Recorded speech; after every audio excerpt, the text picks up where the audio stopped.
Hello, Guardians. Welcome back to Tower Casuals, the Destiny podcast. I'm one of your hosts, Corey Deering, and alongside me, as always, is my $900 ergonomically correct handheld, Josh Finney. God, man, we're gonna have some Gamescom thoughts at the end of the show. I had to bring it up because Xbox Casuals is next week, and we probably won't get deeper into it until next week. But yeah, God. Damn, I was really hoping that was a placeholder price, but kind of on par with what we expected.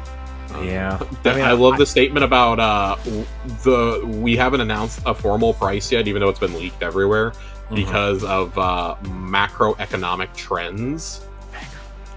So yeah, little interested in that. That was a fun little nugget. Yeah, I was. That's a way of saying like, hey, cut the bullshit.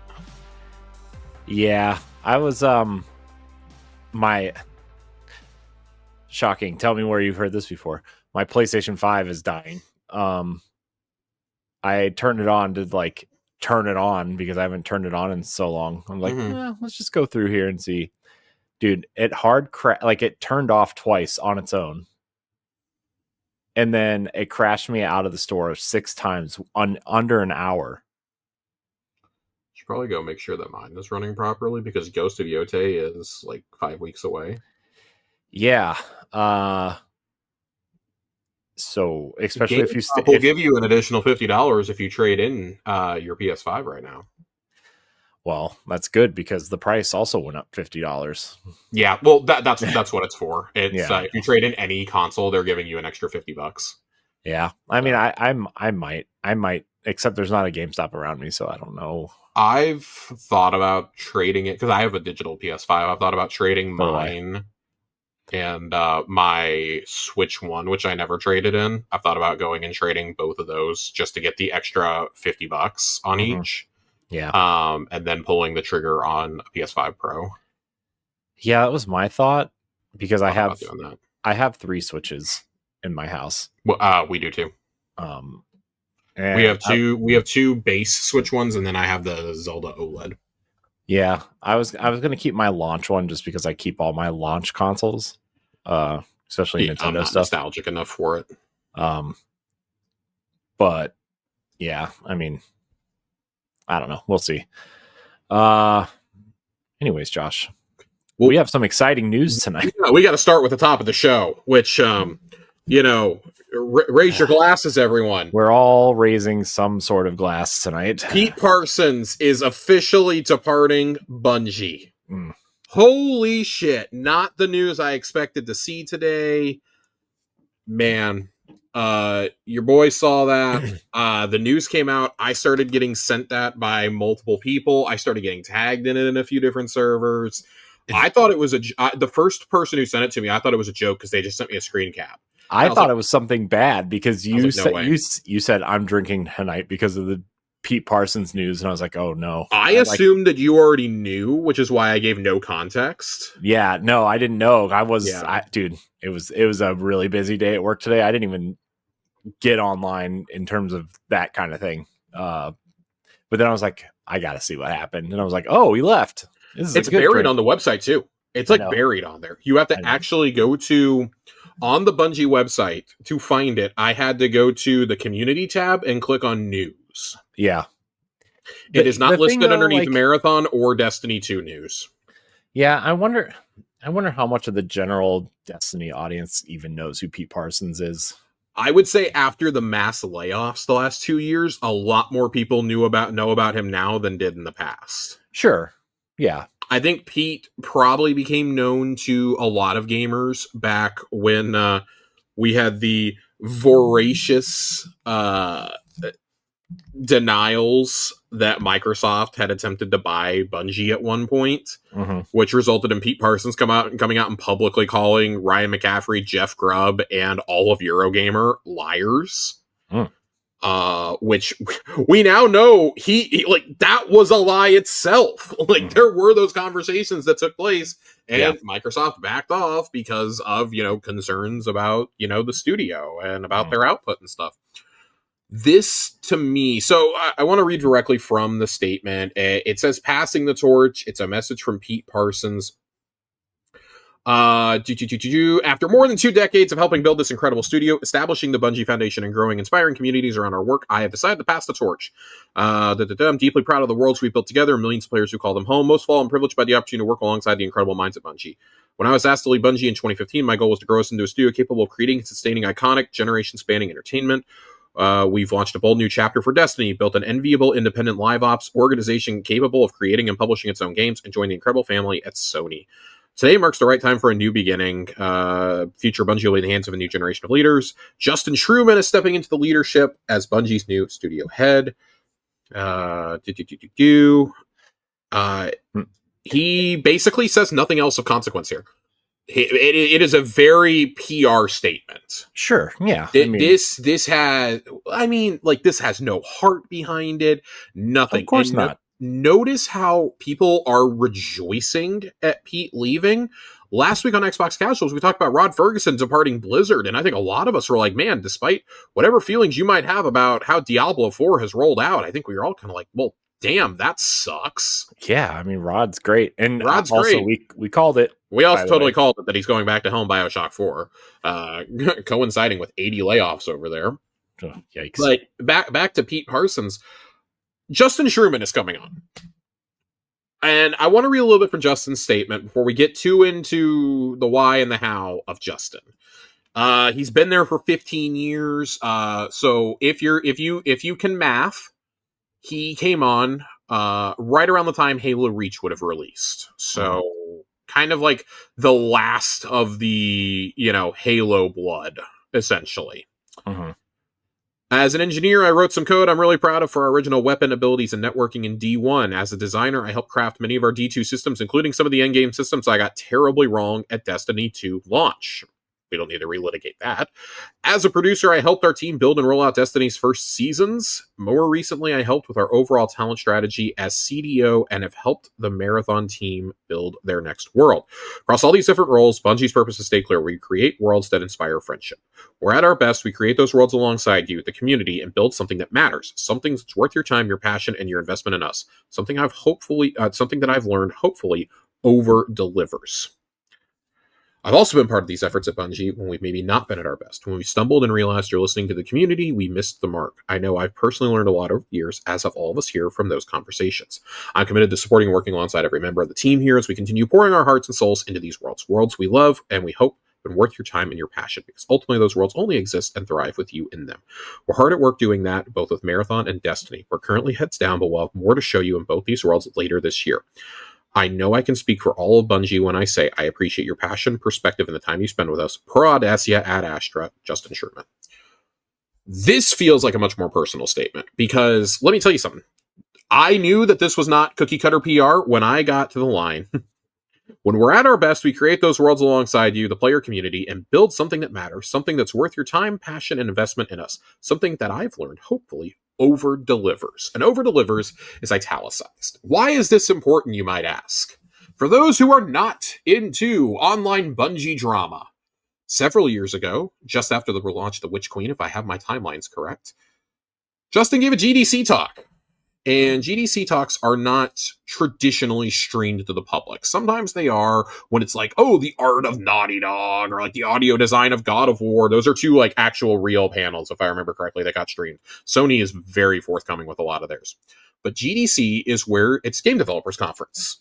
You only go if you are a member of if a studio sends you there, if you are giving a talk, or if you are a member of the press. And even the press, we nearly went to GDC at one point.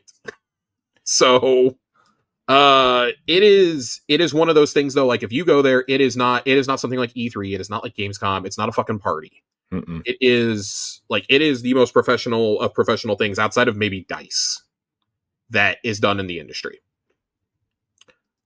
And he made a statement during it that I feel was taken very, very out of context. And in it was, I want to see if I can find the exact quote, because I don't want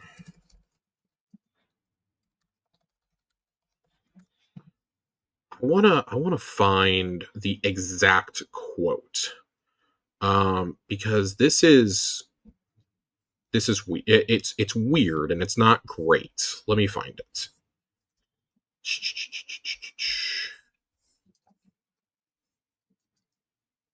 Is this it? Yes. Here we go. It's hard to tell a team that has extra cycles and energy and want to do something amazing that would be amazing and awesome for the game. We should not ship this because it is an over delivery that will set us up for failure on future trains. I don't love that quote immediately. I want to be honest. I do not like that. I think that is really, really rough. It is not great. And I understand why the community, rightfully so, is approaching this with very cautious optimism. I find myself in that, but definitely more on the optimistic side than the cautious side. You know, on one hand, you look at it, and Justin's been there for 15 years, right? He's been through the ups and the downs. He somehow survived the layoffs that got rid of Mark Noseworthy and Luke Smith. He was surprising with those guys, so he survived those. He's survived the Chris Barrett, catastrophe, right? Like, I don't know what that says about Justin, but he has survived all that. Joe Blackburn has left, and I am forced to wonder: would this have looked different if Pete had stepped down like a year and some change ago? Would that have looked different, and would we have maybe seen Joe step into this role instead? Yeah, I was thinking of that when I was reading this earlier. So I think that context really, really matters in this instance. Like, looking at it out of context, I understand why that is completely terrifying. I get it, because you think about what was going on at that time. And this was right on the heels of Witch Queen coming out, which is one of the most beloved expansions in Destiny's history. It's one of the most beloved Bungie products ever. I feel like I can pretty safely say that. It's, I think, pretty inarguably a top 3 DLC that they've made, like, end to end. But this was coming off the heels of, they had just had a solid year of seasons. They finally nailed seasons in the year leading up to this, right? So when I think about the context of that, I think about, okay, what are some things that they like potentially held or they did? And I feel like a lot of the 30th anniversary stuff kind of fits in that. I feel like Gears of Eternity and maybe, the dungeon were things that were held initially to, create a better experience down the road. Are those things that were done? Is crafting something that could have been implemented, 6 to 9 months beforehand? Is that something that could have happened and they chose not to? Like, I'm forced to think about different things when I think about that quote, but I see it as it's better to focus on providing a couple of really good experiences versus shipping out a bunch of things that are half-baked just for the sake of having more content in a game. Right. Because more content does not make you a good game. Right. More content, if done correctly and done well, makes it a good game. We're relitigating this point with the Portal right now, right? We're going back through all these old activities. God damn, dude, I've done more Empire hunts in the last 3 or 4 weeks than I ever did in Beyond Light. Ever. Yeah. Ever. Yeah. I never did this many in Beyond Light, I swear to God. They're not fun. Like, they're not fun. They're distinctly not fun. And funny enough, I played through the Beyond Light campaign yesterday because I'm deciding I'm going to play a Warlock in Ash and Iron. So I'm trying to unlock the subclasses, and goddamn, that campaign is bad. It's really bad. Holy shit, man. Is it? I thought about going back to it with my Warlock too. It's unforgivably bad. It's unforgivably bland. Like, I don't remember that. Like, it being like that. Nope, rose-colored glasses and all that. I also thought the same thing. I was like, there's no fucking way. No, it's bad, dude. Like, half of it is just run around and kill Vex in random parts of Europa, go do these 3 Empire hunts, and that's about it. Like, Dark Priestess, I completely forgot. Dark Priestess is the final Empire hunt is the end of the campaign. That's the end of the campaign. I completely forgot that until I did it. I've never paid attention to the, like whoever the fuck I'm fighting in that mission, I never paid attention that that's supposed to be Aramis, and I think they changed the name for the Empire Hunt. I'm not entirely sure. But I'm pretty sure they changed the name in the Empire Hunt. But I was like, man, I don't remember this being this bad and this like strewn together. And man, the fact that we got Witch Queen when we did like a year and a half later, that was when they preemptively delayed it a couple months after Beyond Light came out. That was Joe Blackburn's very first address to us, actually, was delaying the Witch Queen. And at the time we were like, whoa, like what are we doing here? And it was the best decision they could have made. Could you imagine if you had another half-baked expansion like Beyond Light? Holy shit, man. Like, I mean, Beyond Light was delayed, right? I mean, Beyond Light was delayed, yes, but the COVID of it all, I don't consider that a technical delay. Yeah, fair. So, because when they announced it was going to come out in November, that was after, like, COVID had already been going for, like, 3 months. That's when we got that sit down with Luke and Mark, and they told us that you're getting Beyond Light, you're getting the Witch Queen, and then you're getting Lightfall. That's going to be the Light and Dark saga. And, yeah. Like, somebody in a VC yesterday was trying to be like, man, well, Beyond Light's at least better than Lightfall. I was like, no, it's not. I'm not sure it is, the way you're talking. I swear to God, it is not better than Lightfall. I swear to fucking God. I swear to God. Lightfall's bad. It's not this bad. Now, Strand is unforgivably terrible to unlock on alternate characters. At least now with Stasis, we can just go buy all the fragments and stuff from LC once you finish the campaign. You can't do that with Strand. You still have to go do all the stuff on Niamuna to do that, which is insane. I say all that to say, I feel like the Justin Truman quote gets taken out of context. When we look at the context around it, I think it's a lot less egregious. You think about their monthly active users were bleeding out. Things weren't great, and Witch Queen was coming out on the heels of a 6-month season. I remember everybody taking a break during Lost. What was the activity that we had then? It was the ley lines or something. I don't even remember what it was called, but we had the ley line activity, and there were only 2 or 3 variations of that. If there were even 3, there may have only been 2. No. Remember it was only like, I think there were only 2, but they took place at different parts of the map. So like the terrain was different, which made it feel different. I guess I've slept since then. I remember very publicly. You sleep? Yeah, must be nice. Sometimes, not a lot, but sometimes. Meet the bags under my eyes. I find myself going back and remembering like what I was saying, because I remember that like Nerd and Colonel Panic were playing a lot during that time, and they were like, that was when Dares of Eternity came out. We got the 30th anniversary pack during that time. They were excited to go run Grasp of Avarice every week, and I just didn't. I finally banged out I got my Gallarhorn and kind of dipped. I took a long break. That's when I played the Mass Effect trilogy for the first time. Right.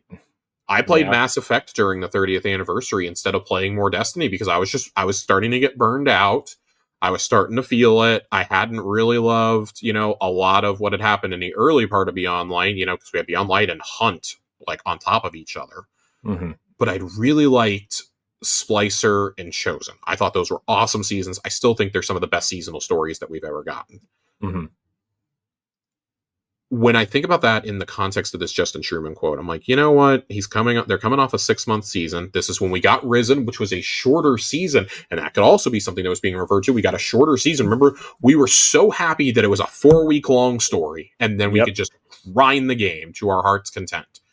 We were so happy for that. And I still think that was a good decision to make, because as a result, we got the best season we've ever had when you launched a game alongside a season. Imagine that. Everybody had plenty of time to make the shit. And then I look at what came later in the year. You had Haunted. After this talk, obviously. You end up with Haunted, which was bad. You end up with good story, bad execution. Bad, like, Castellum as being our activity. Really public event activity. Just stop doing those, please. You had Plunder. Remember how bad Plunder was? I liked it for like a week and a half. I still love the pirate theme. I still dig it. I thought Catch Crash was fine. Pirates. It was the other activity that was bad. The excavations or whatever they were. More on those later this episode, by the way. The three man activity, you're right? Yeah. Got more on that later this episode. And then from there we went into Seraph, which is another like universally beloved season. I mean, we got the scene, we got the box art, we got the concept art finally, like, and you know, the ebbs and flows and the ups and downs. So like, I hope when he's making a reference to the over delivers quote, that is a guy who to me is cognitively aware of what he has said in the past. He is aware that people are going to bring that up. And I think the fact that he knows that that's going to get brought up shows a lot of self-awareness. And knowing that he's going to have to earn people's trust. Like, one of the things I've always really liked and respected about Luke Smith is when he got really, really candid about Curse of Osiris. Right? And talked about like just how depressed he was reading all the feedback. He thought they had created something awesome. And then the player base absolutely hated it. The player base hated everything about it, and they were justified in hating every single thing about it. Mm-hmm. And he talked about how that took a toll on him mentally, and he like questioned, like, man, am I really supposed to make this? Blah, blah, blah. Then they got back in the lab and they made Forsaken. You know, Forsaken came out 9 months later. So I'm really hopeful that Justin is going to come in and be a breath of fresh air. I think Tyson did some awesome things being the game director for Edge of Fate. We're not going to talk about the PvP of it all because that's abysmal and that's terrible. And there's some live service elements that are just really bad right now. Mm-hmm. But like the story direction and I think the overall like gameplay, like them being willing to experiment with new story structures and new play structures has been a positive so far with Edge of Fate. I hope Renegades continues the trend. We probably really won't see Justin's input as the studio director until like next year. Like, I want to see what the plan is going to be for Marathon first and foremost. Yeah. That's going to tell me a lot right there. Yeah, I would say we probably don't feel the influence here until like the expansion after Renegades, maybe. Right.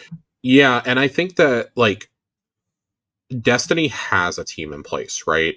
You got people like Tyson, you got Allison Lures, you got people like that leading this team, and that's fine. Over on the Marathon side of things, you know, Joe Ziegler, of course, has stepped in as the game director, following, you know, Chris Barrett's firing from the company and everything. You have Julia Nardin, who moved over there, taking over narrative. You know, she's narrative director for the franchise now. Previously was on as one of the narrative leads for Destiny. That's a big move. Like, that's a really big move. And I feel like they still need like some direction. I feel like that team needs, because they've got so many talents, so many of the people who made Destiny what it is are on Marathon. And they need that reinforcement that, you know, hey, you can make a kick-ass product, but the way you guys have gone about this, or the way that the art team has gone about it more specifically, has been abysmal. It's been just horrifically bad. So I wonder what's going to happen. I think that the clearest sign in all of this is, and this is conjecture on my part, this is me just kind of reading the tea leaves.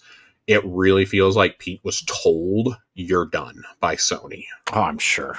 Yeah. Because this, to me, signals deeper integration with SIE, which we've talked about plenty of times. You want to listen to any of that, go listen to any of our episodes over the last 2 years.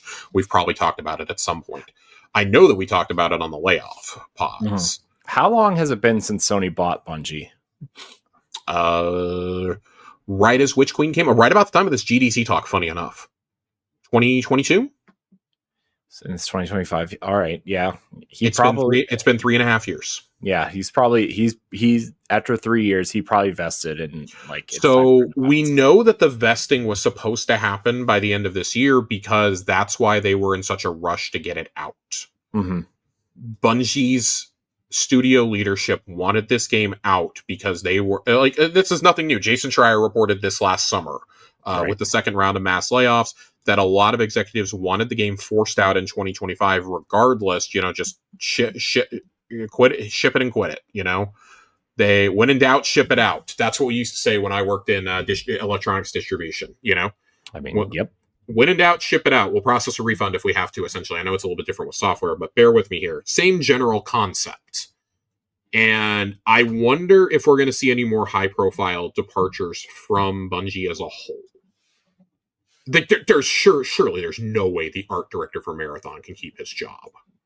Like, there's no fucking way, right? I mean, Joe Cross kind of has to lose his job over this plagiarism scandal, right? I would... But at the same time, it's been 3 months and he still has a job. Yeah, I mean, you could make a case for both ways, in my opinion. I mean, yes, as the art director, he should have vetted this better, but also he wasn't the one that did the plagiarizing. It still happened under your nose. And yeah. my problem with it is so many people from that art team followed, including him, followed the artist that was blatantly plagiarized. And it's not just, we copied one or two assets a little too closely to the sun. The whole game's art style is directly lifted from this, including like some text directly from images. Mm-hmm. That is, to me, that is unforgivable. It's somebody's head's got to roll. Like you can say whatever you want to. They said it was a former dev, whatever. The fact that that Sony has to complete an entire audit of your game is just buffoonery that we've never seen on the AAA level, I feel. Yeah. You know, it's we compared it to the IGN plagiarism situation before. And it's very similar to that, in my personal opinion. I mean, I almost feel like it's worse. Oh, it is. Well, there's no, it might be. It is 100% worse. This is a product you were trying to sell for like $60-$70. Yeah. From one of the best known studios on the planet. Yeah. So I guess in closing, a lot of how I'm going to feel about Justin Truman is going to come down to how does he navigate the marathon situation? Is there going to be, an increased focus on the PvP community? Because PvP is the worst it has ever been in Destiny right now, personally. Yeah. Like, it is unspeakable levels of awful, especially if you're trying to play comp or anything like remotely competitive. It's bad. Yeah. It's bad. Cheating is rampant still. I don't know what else to really say. I have too many friends who have, seen way too much shit in their lobbies, honestly, like while they're streaming or trying to make content or whatever. Mm-hmm. So how are you going to navigate, those? You're trying to do all this with a diminished studio. And now you're going to have a corporate overlord, which Bungie really hasn't had in a long time. Yeah, but I think it's something that they desperately need at this, especially now. I think right. I mean, yeah, we've seen what happens when you're left to your own devices, and we've seen the culture. That's the damning part of it, right? Mm-hmm. Are you going to actually fix the culture and not just pay lip service? It'll live rent free in my mind forever. When Liana tweeted out about how Pete came up and talked to her and an employee and was bragging about his cars, when that employee had been talking to Liana about probably needing to go get food stamps. And Liana and her husband were wondering if they were going to lose their house. Yep, I remember that. And that was like a weekend before the layoffs happened. Before the first round happened. And yeah, I think it was 2 weeks, yeah. Yeah, they both lost their jobs like within the month. Mm-hmm. Like, what the fuck? Just how tone deaf do you have to be? How full of yourself do you have to be? Like, that tells me who you are as a person right there. So it's not a high bar to clear for can you be a better person. Also, like, Justin seems to be a pretty quiet guy, seems to not blab on Twitter a lot. He at least plays the fucking game. Mm-hmm. You at least pay the products that you're putting out. Yeah. Here's one thing I can say about Sony. Well, at least their single player studios seem to be run pretty well, right? I mean, their live service initiative has been pretty bad. Yeah. That's let's not even beat nice around the bush. It's abysmal. That's the nice way to put it. Yeah. But I think that if they take the approach with Bungie, because Bungie's established, right? The other studios that they either purchased or were new studios, or those were their first games, and there's a lot going on with that. But Bungie's at least established and has a product out, and I think that Sony can go in there, and kind of be like, hey, let's try to clean this up a little bit. Let's clean house a little bit. Let's see what the best situation is for both of these games. And now that they've cut the tumor out of the studio, essentially, right? Like, I don't know. I feel like this is exactly what Bungie needed to trend upwards. I agree. Honestly. I agree. I absolutely think that Bungie needed to take this step. We wondered last summer, how long could Pete survive? Mm-hmm. You're going to do all these layoffs. Why don't you start with firing yourself? Like, if you've mismanaged a studio this badly, you have to do this twice in a year, then that's on you. Mm-hmm. That's on you and the higher ups. And we always felt like Luke and Mark getting the axe were that was much more of a I'm going to save my own ass move, as opposed to a move that actually should be happening. Yeah, because I almost wonder if one of them would have taken over if he was let go. That was my thinking, was that I said this to a friend earlier, that I'll always kind of wonder if this had happened and those two hadn't been let go. I really feel like it would have been Mark who took over. Yeah. And you think they'll bring either of them back at all? I don't think so. I think that bridge is so burned, and I think Luke was just so hurt by what happened. Yeah. That I don't think there's any walking that back. Because, I mean, ultimately Sony allowed it to happen. You got to think about that too. Sony did not step in and say, no, you can't do this. Mm-hmm. And, that salary needed to go and blah, blah, blah, blah, blah. And like, I've been told some various other things by like people who, I'm going to keep them anonymous for the sake of it. It's nobody that I've talked about on this show before, though, that would know about some of the workings at Bungie, would know more than us. I'll put it that way. Mm-hmm. Yeah, but not quite like on the Jason Schreier or Jeff Grubb level. Mm. And he basically has been like, I was telling him earlier, I was like, man, I always kind of wonder like what would have happened if Luke had taken over for Pete Parsons. And he's like, you don't want to go down that road. He was like, it would not have been a good road. He's like, it wouldn't have gone well. He's like, I never heard anything like super problematic about him, but it was like his management style. Yeah.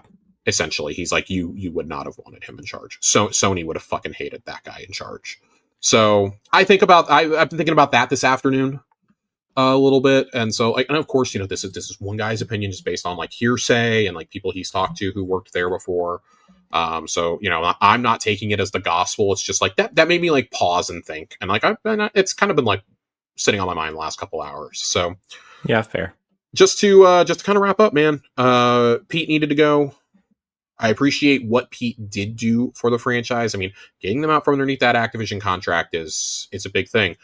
But I think about how his tenure was really marred by a lot of bullshit that happened behind the scenes at that studio. Especially the last couple of years, right? Especially the last couple of years as stuff started coming out, Mm. So, like, I think about the numerous reports we got from Jason Schreier, from Rebecca Valentine. Jeff's talked about it. Paul Tassi has written articles about it. Like, there are plenty of people who have some level of sourcing within that company, some better than others, obviously, who have reported on the inner dealings at that studio. The Chris Barrett lawsuit, there's a lot of stuff that came out in that. He decided he wanted to sue them.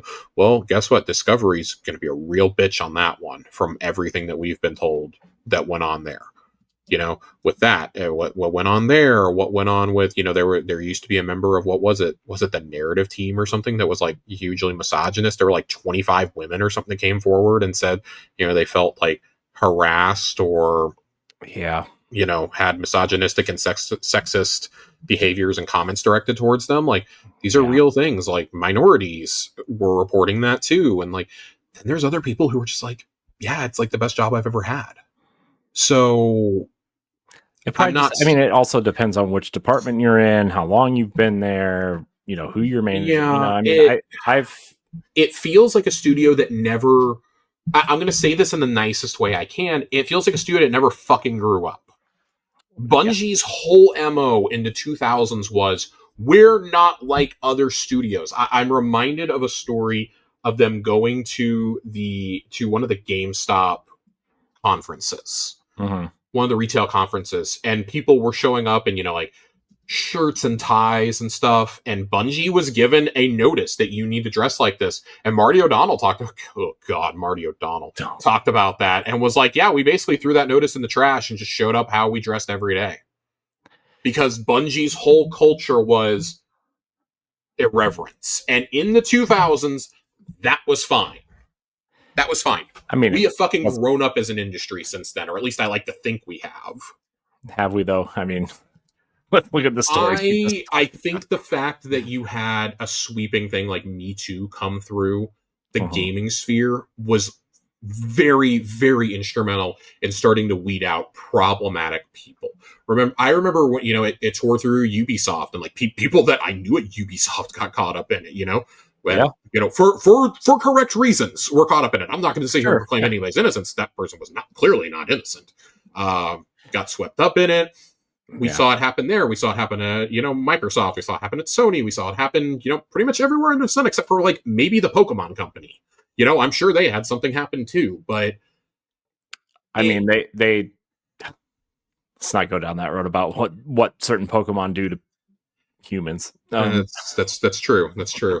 Never Google. I think people are too scared of accusing the Pokemon company of anything. They'll just fear you. I think that ultimately, you have things like as a result of things like Me Too, that's how we got a lot of this reporting, right? And that's how we started finding out about what was going on at the studio. It has just been a bad news cavalcade pretty much ever since Sony bought them, and it's not Sony's fault. No. But now if Sony's going to step in and take a more direct hand in managing them, and I have to imagine that these stories and both rounds of layoffs, diminishing returns, diminishing monthly active users, all of the above are causing them to step in and take control now, even if they're not outright saying it. They lost the right to that autonomy. Yep. They lost the right to the autonomy. And I don't feel bad saying it anymore after 2 rounds of layoffs. And then you follow it up an incredible expansion in the final shape with a dud of a year. And certain aspects of the game have just continued to deteriorate and get worse, like PvP.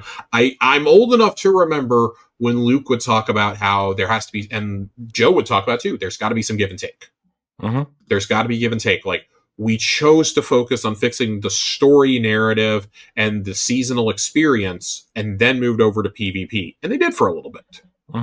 And that cycle just never really came back around outside of a couple maps that we had to pretty much get on our knees and beg for. Yep. So, I don't know. Draw your own conclusions on what you think happened there. And I'm cautiously optimistic for the future. Yeah. Cautiously optimistic, but I'm more optimistic about non-Destiny or Marathon projects, if that makes sense. I'm more curious to see what is Justin going to greenlight next. And hopefully it's not like another 8 games in incubation that all get canceled at various stages of development. Yeah. Or moved underneath Sony, underneath codename Gummy Bears. Because apparently that survived everything. Must be good. Must be good. Make the Crucible its own game. Problem solved. Problem solved. Literally, that would solve everything. I know. We talked about that like a year and a half ago. We remember the rumored hero shooter. We were talking about that. Oh, we bring it up every year. Every year we bring this up. Every couple months. So, all right. We do have some other things to move on to today, though. Cheers. Here's to you, Pete. Justin, I hope you're better than Pete. I hope you don't have a classic car fetish. Please just be into like really expensive Pokemon cards or something. Amen. And if you are into expensive cards, keep it to yourself and don't buy so many. Yeah, please don't buy so many. Please don't brag about it to your workers who may or may not be on food stamps. Yeah. All right. Well, Corey, that was the second thing to rock the community. Earlier today, we got the TWAB. The TWAB. Oh, man. Oh, buddy boy, do I have some thoughts on TWAB. I have the wrong TWAB open right now. You and everybody else, I feel like I was looking at earlier. People were like, what is going on? I have it. Here we go. All right, so we're gonna start with a little bit of good news. Little bit, not much, a little bit. The most controversial part of everything that came out today, aside from Justin Truman over-delivering apparently, is Desert Perpetual's Epic Mode is launching on September 20th at 10 a.m. Pacific time. I have my handy-dandy calendar pulled up. That is a Saturday morning. Contest mode will be enabled. That's really cool to me. Contest mode will be enabled for 48 hours. Building on the original experience, the Epic version introduces new challenges, rewards, and pursuits. Changes to the mechanics of each encounter will test the coordination of your fire team. Complete them to earn new legendary weapons and new set bonuses on armor drops. A new quest further unravels the mysteries of space and time, unlocks an attunement system for the raid vendor, and rewards a catalyst for the raid's exotic weapon, the Whirling Ovation. So contest mode, of course, 48 hours. Enemies tougher, more aggressive, fixed power level disadvantage. You guys know how it goes. We've updated loot for contest mode, so now your first clear of each encounter in contest will drop tier 5 gear. And if you complete all of them, you can claim an exclusive emblem, the raid exotic, and its catalyst. So, we're done with the good news. That was it? That was it. It's rough. Dang. It's really rough. Here's the worst part of all of this. And rightfully so, people are pretty much prepared to burn down Bungie HQ over it. With the release of the Epic Raid, keep success in encounters focused on action gameplay and create a level playing field for players across platforms, we are rolling out a new version of Not Swap for contest mode. I already don't like Not Swap. This somehow took a bad idea, made it worse. This is the monkey's paw curling. I said this to our friend Oak earlier. I was like, Oak, the monkey's paw is curled. Pete Parsons is out, but god damn it. This modifier will now reset your super and ability energy, special ammo, heavy ammo, and remove all ammo bricks and orbs on the ground when you change exotic or legendary armor or weapon ammo types. This modifier will also take effect when 3 or more feats are activated in the standard difficulty of the Epic Raid. This experience has been tuned around this modifier. We'll share more information in a future TWAB. What the fuck? I want to know who greenlit this, and whoever came up with the idea for this and programmed it. I swear to God, you better be on your way out the door with Pete. I swear to fucking God. Justin Truman, your first job is to undo this bullshit.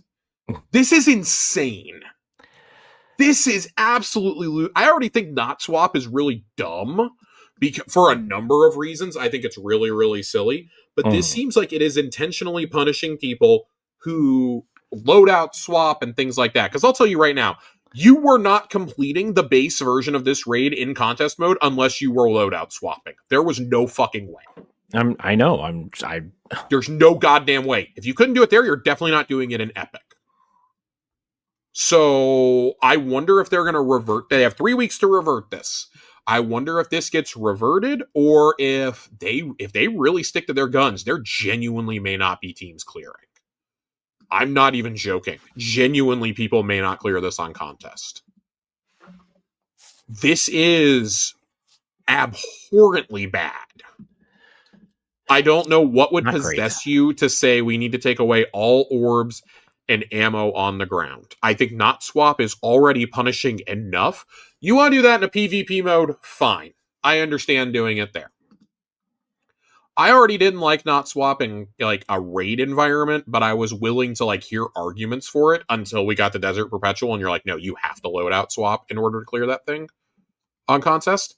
This is dumb. This is punishing players who can loadout swap. All this stuff, all this is going to do is going to reignite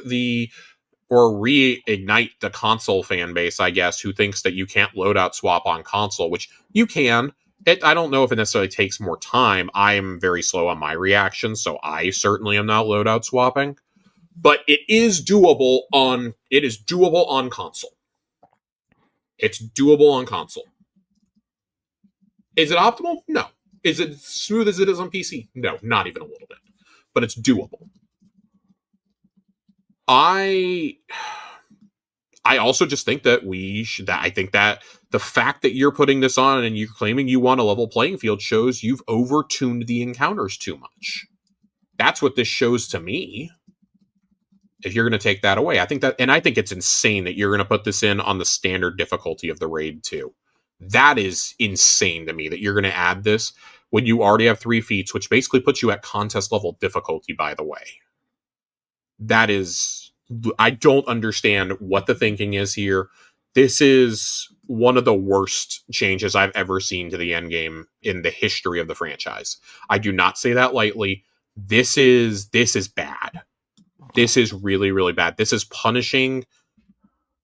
This is basically putting another, well, I know it's a modifier, but this is putting another brick on the backs of the people who are going to try to clear this on day one. You already had a very low number of people legitimately clear Desert Perpetual. You had like 200 legit fire teams clear. You're going to have a very, very, very small amount clear this, I think, if you leave this in place. Now, the counterpoint is you can kind of just tank a lot of the encounters with Outbreak if you're really smart about it. You actually can. I don't know if you'll be able to do that in a contest environment, but I know that it can be done with 4 or 5 feats active. You can tank with the right loadouts. You can tank most of the bosses except maybe Hobgoblin. I think it's Hobgoblin that's the problem when it comes to Outbreak. And that's it. So I don't know how this is going to play out. I have a feeling this is going to have to be walked back. I don't think they're going to delay the Epic Raid, but if this is a big enough fix that they have to do, they might push it back a week or two. This goes back to my original point about the raid, that it should have been delayed anyways, and they've already acknowledged that, like, part of the reason it was so hard, the power delta was fucked, right? It was harder than it was supposed to be. Mm-hmm. So I guess when I take that into consideration, I don't know. I still think this is terrible with any level of modifiers. If you want to have that as a selectable modifier, that is one thing. To actually put that on anybody running 3 or more feats and to put that on contest is lunacy to me. So, not great. Not great at all. Other things that we have here, featured gear and seasonal mods, the bonuses to damage and damage resistance granted by the artifact when using currently featured gear will be active this time during contests. Seasonal mods that can be slotted into featured weapons will also be available. I don't know. So I'm curious to see how that one plays out. We'll see. I don't really love that being active during a contest either. If you really want people to be on a level playing field, I think you disable that, but that's just me. Integrity of the challenge. Of course, we all know that there were a lot of people banned for their DP attempts. Like a third of the people who got clears got banned because they did it on a cheat clear. Yep. So we won't hesitate to remove players during the race and issue bans as needed to defend the integrity of the world first race. Don't cheat, don't play with cheaters, or face the consequences. Raid reward changes.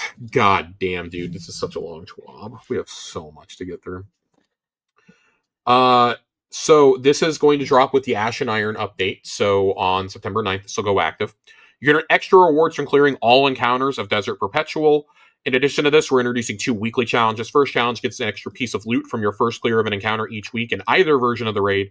Completing the challenge unlocks an additional one that provides bonus loot from just the Epic Raid. The loot from these challenge drops has bonus seasonal power and drops at an upgraded tier based on the number of active feats. We're removing the requirement to complete the Combined Mastery Triumph to increase your gear drop rate. Now all gear will drop at tier 2 in the standard version and tier 3 in the Epic Raid, no matter your current power level. We've also added a chance for all gear earned during a full clear to drop it up to +2 from your base tier. Add feats to increase your chances. I don't understand why the newest raid is not dropping highly sought after gear. Like, the base raid should be dropping tier 3 loot at a minimum before I even start applying bonuses. And the Epic, I think, at tier 4. That's my personal take on this. There is absolute insanity to me that your pinnacle activity starts at tier 2. You already can't go play the old raids or dungeons for meaningful loot right now as it is. Which is also ridiculous. Also ridiculous. We finally got the rotation to a good place, and then we did this. I feel like I feel like they're just changing things to change things. I think they are too. That's how I feel too. It doesn't feel meaningful. Like at all. It doesn't. It doesn't feel meaningful. It feels really, really dumb. You're already having low monthly numbers. Like the numbers are the lowest they've ever been for a recently released expansion, and that's not a joke. I know you should. I mean, you should be changing things to get people back in, like making things. I don't want to say easier, but like make the grind a little bit easier. Not doing things like no loadout swapping.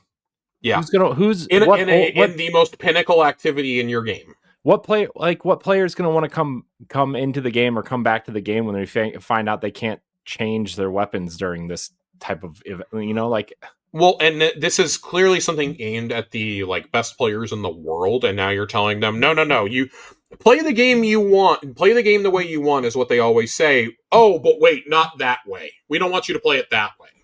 Yeah.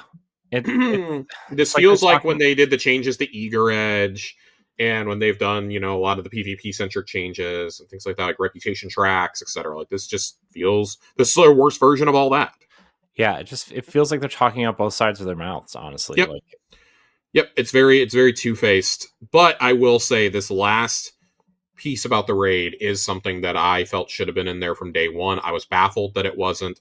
I'm glad that it's there, especially with these raid weapons not being craftable for whatever reason. Desert Perpetual will now feature the ability to get a new quest as long as you've completed Map and Compass and an epic raid. You can attune to any previously acquired piece of gear from Desert Perpetual, improving its chances of dropping from any encounter. Why do you have to do the epic raid for this? Right. Let me tell you something. The people who are doing the epic raid have zero problems with going in and grinding this raid to their heart's content to get what they want. Why on earth would you not put that in the more accessible version of the raid for people who may only do this 3 or 4 times? Right. At most. I don't understand it. I don't get it, man. I don't understand what they're doing. Speaking of not understanding what they're doing. God. We got portal updates, Corey. Yeah. Oh, holy shit, this is bad. Oh, this is rough. Portal's not great anyway. Portal's not great anyways, but oh boy, it might be getting worse. Don't say that. Improvements planned for the Portal in Ash and Iron and beyond. The time bonus system should give more value in trading off speed versus killing everything in kill-based activities and fire team ops, and have a meaningful role in earning score in solo and pinnacle ops. Agreed. Good grades in fire team ops should be less risky and less challenging to get than they are now and closer to solo and pinnacle ops. Agree. Fire team ops should be at least as good a place to earn power as solo or pinnacle ops, and match-made fire team ops should be more viable at higher power levels. Yes. The way equip power and account power work is confusing. We're fixing that. I love that it just says we are fixing that. Right. We want more variety in pinnacle ops, including a way to earn pinnacle ops gear via matchmaking. More regular opportunities to matchmake into marquee activities like Onslaught and Coil. Thank you.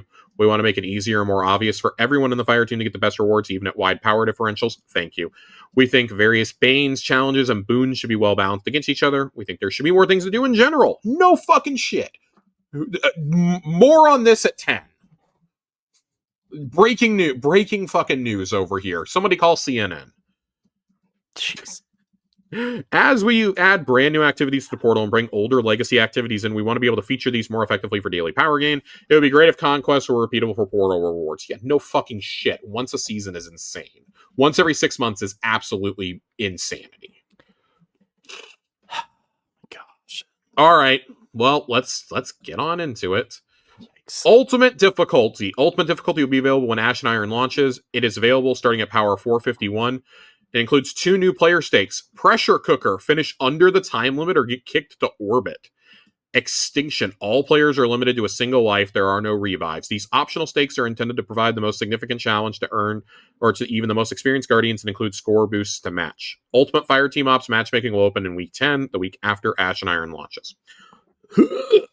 Catch me never doing those two stakes, by the way. Catch me never doing anything that has either of those equipped. Fuck that.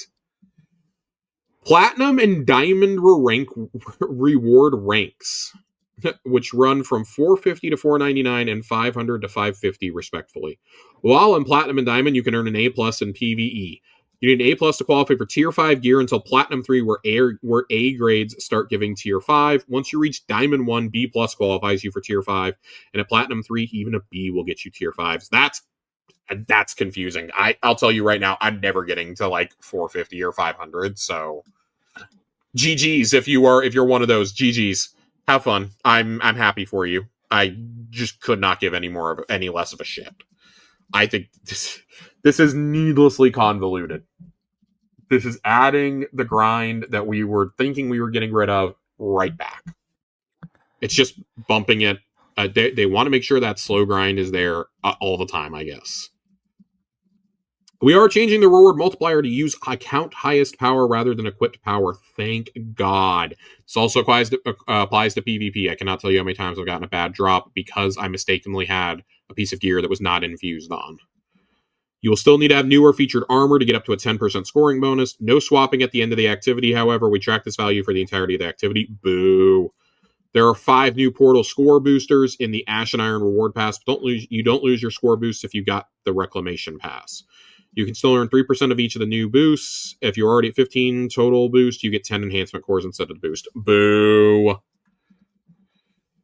Time limit adjusters. All activities have had their time limit adjusted based on actual play data from the last few weeks rather than pre-Edge of Fate times. Many of these are coming down to a reasonable level. Looking at you, 35-minute Starcrossed and 8-minute Caldera. Other things are increasing. Liminality, Inverted Spire, Onslaught to give you more time to get those bonus points. Bonus timer will award a minimum of 5% score bonus for coming in under the timer. I still think that's really, really silly. The timer on Inverted Spire is absolute lunacy.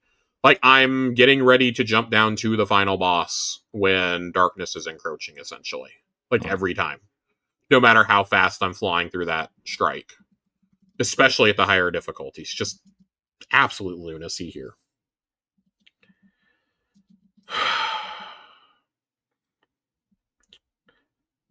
All right. Let's talk loadout restrictions.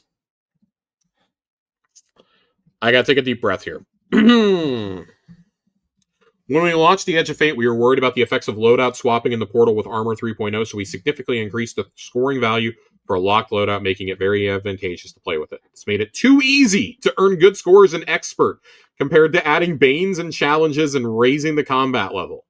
We were bringing locked loadout back down to where we originally imagined it and opening up some design space for new loadout modifiers, including Touché, which combines locked loadout and avant-garde. We're also adding a selection of new loadout restriction modifiers starting in Expert for explosive weapons, Old West weapons, and medieval weapons. All of these include restrictions for new and featured armor similar to avant-garde, but the weapons can come from anywhere at any time, even from 1963. Initially, just appropriate weapon categories, but that makes no sense. But eventually, we want to expand the value of these by taking into account specialized frames like Rocket Pistol and Pulse, perks like Dragonfly, Full Auto, and special case exotics like Vex and Sunshot. If you are thinking these restrictions are going to make it challenging to counter champions and master missions and above, we agree. That's why we come with a juicy scoring bonus to compensate you for your troubles, and you will not see these as randomized modifiers. Fine. I'm still not looking forward to these. Again, y'all have fun. Y'all have fun. Y'all have fun with this. Yeah. Oh boy. Oh boy.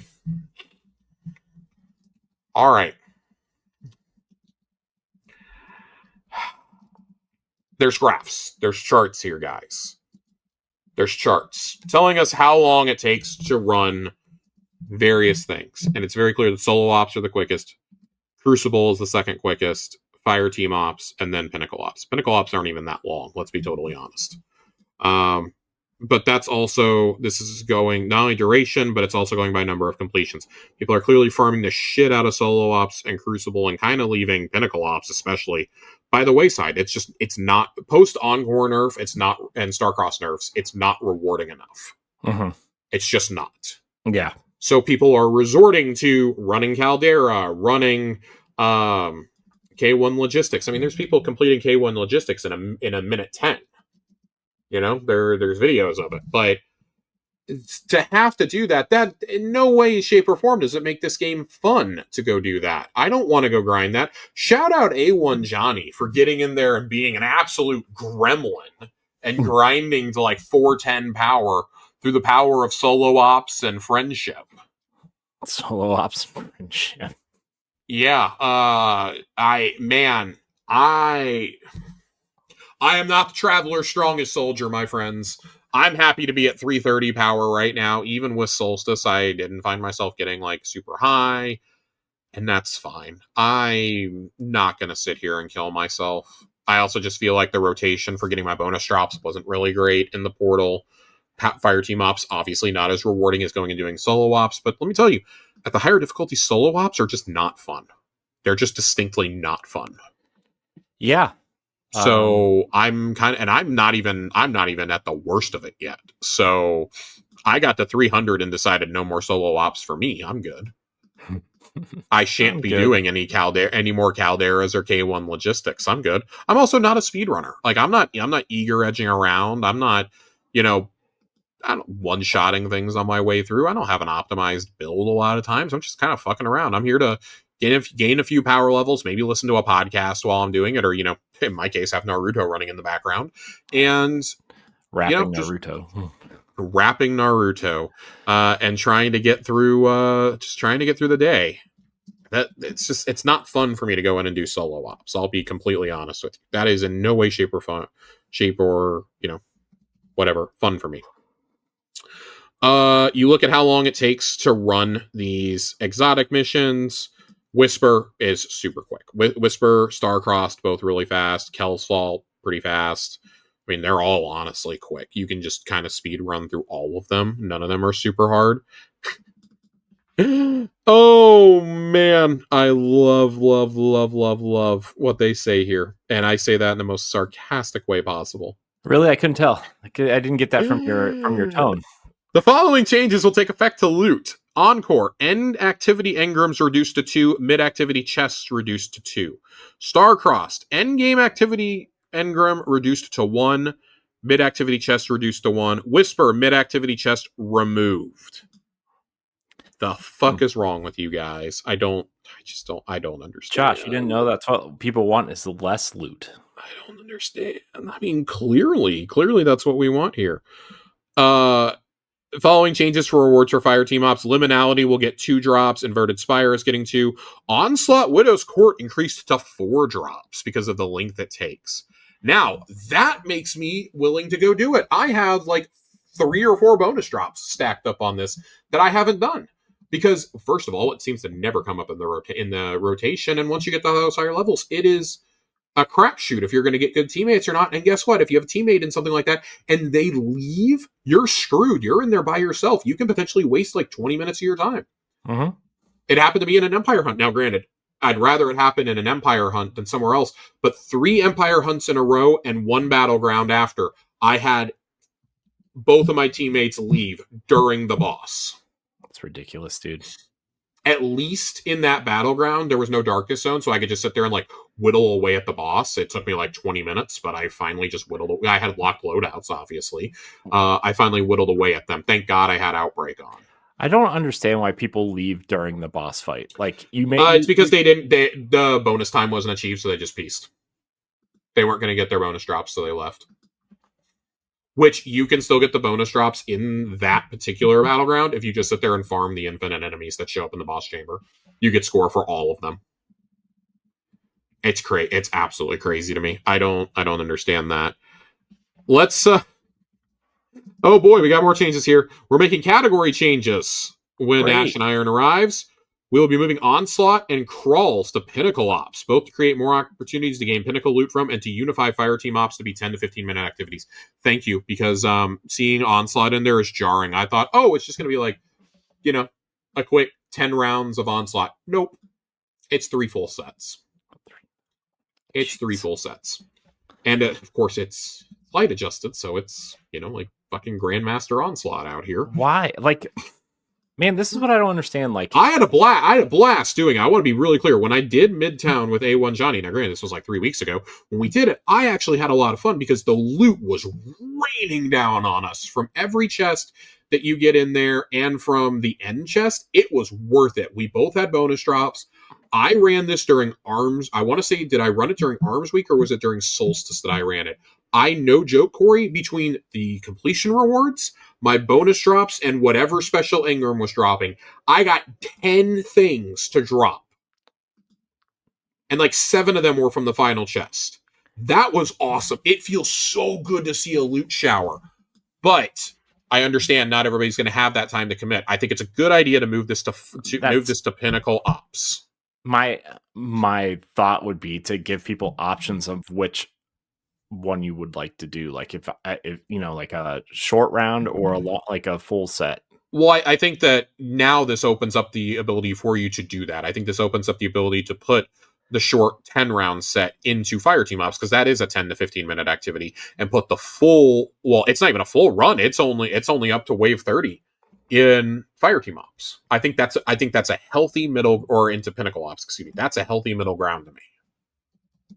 You can still have your cake and eat it too, guys. We do not want to constantly be updating activities because it would create uncertainty in the rewards for them, but we will review the data with every major release and update activity rewards where appropriate. Newly introduced activities that are significantly harder or easier will still be updated in a patch, so you don't have to wait for their experiences to be brought online. I think that's acceptable. Like, they're going to update this with the next update. That's fine. But that also just means I'm not going to go run Liminality, Inverted Spire, or Onslaught until then, unless I have a fire team.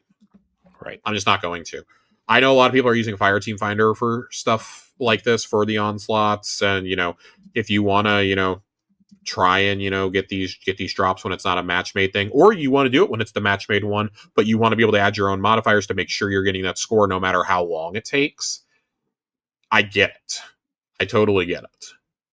But this was a concern that I had going into this. Like, is this going to feel rewarding enough? Is it going to feel too challenging? Is it going to be too hard for the common player? I think the average player is really going to struggle when they get above 300. I'm sure. In match-made content, I think the average player really is going to struggle the further up that they get. I'm only 330, right? Like, but I am, I'm starting to encroach on that. The jump from 299 to 300, no joke. That was a huge change for me. That was a huge change when I would go into solo ops. So it is what it is. It's fine. And it's like, and it's a case of get good. Like, I don't need anybody to tell me it's a case of get good. It's just, it has gotten to a point where, and I'm not even in the worst grind of it all, and that I'm already complaining this much. It just makes me pretty confident in my decision not to want to chase like 450 and 550. New weapons and armor coming to the portal with Ash and Iron. There'll be new gear to earn in each portal category. 4 to 450 will no longer be limited by prime engrams. You'll be able to level up to 500 via any portal activity. Once you reach 500, you'll again be required to get prime engrams to get to 550. So the grind is going to be just as bad, guys. But wait, it gets worse. Prime engrams are a rare random chance to get a gear tier boost over what you would normally get, and they are the primary way of earning power once you get to 500. However, because they slide into your loot stream without any fanfare, they can get lost. Starting in Ash and Iron, these engrams will no longer automatically decrypt. Instead, you will need to take them to Master Rahul. And then they think that we're going to be excited because they go just like Destiny 1 with an exclamation point. Yeah, because that's what everybody wants. Because that's what everyone fucking wants, is to have to go every couple solo ops, or every time you get a prime engram, run to Rahul to decrypt and then get back in the mines. Yeah, can't wait. That's what we fucking want, guys. God bless America. Additionally, rather than just give you a single chance to prime engram at the end of each portal activity, you will now get multiple chances based on the number of completion rewards from the activity. That's at least something, I guess. But that's still just so god-awful, dude. They somehow made the grind that was already just abysmal even worse. But with this one simple trick. Go to Rahul. You guys aren't visiting him anyways because his armor stat distribution sucks ass on exotics. Oh boy. Oh Jesus. Gosh, what is happening? Jesus Christ. I don't know. I think it actually gets worse if I'm remembering correctly. That's not possible. But hang on, we got to break up the bad news by shifting to something that could be construed as positive. New activities and bonuses. Fireteam Ops activities. A brand new activity type called Redacted. I swear to God, if this is the only way that we are going back to the fucking Plaguelands, I might actually just like throw my console out the window. I'm seriously, there may be like a console and or controller embedded in the drywall of my apartment. If this is the only way they're going back to the Plaguelands. But I believe they've already told us what that activity is going to be called, so fingers crossed this is not the only trip to the Plaguelands.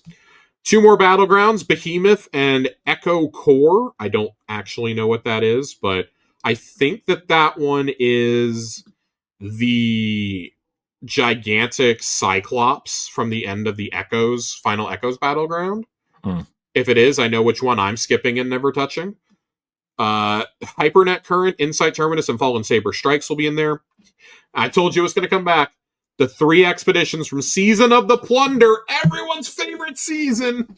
How do we make an already tedious thing even worse? We bring in fan favorite Season of the Plunder activities, and not the fun one, by the way. Great. And then Tomb of the Elders. Because, nothing says play our game like adding the shit that we just had for a whole year in there. I mean, out of everything, that still seems like the option I would choose over everything else at this point. I need this new activity to be a banger. Daily bonus focus missions will be more predictable. Bonus slot 1, random choice of redacted missions.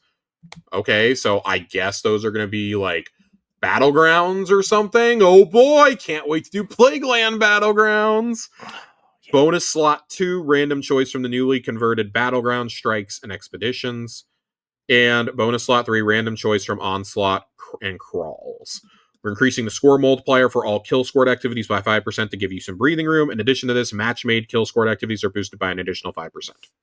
Cool. Like that, because let me tell you something, it's really tedious when people just sprint past the champs and you're sitting there trying to kill them by yourself.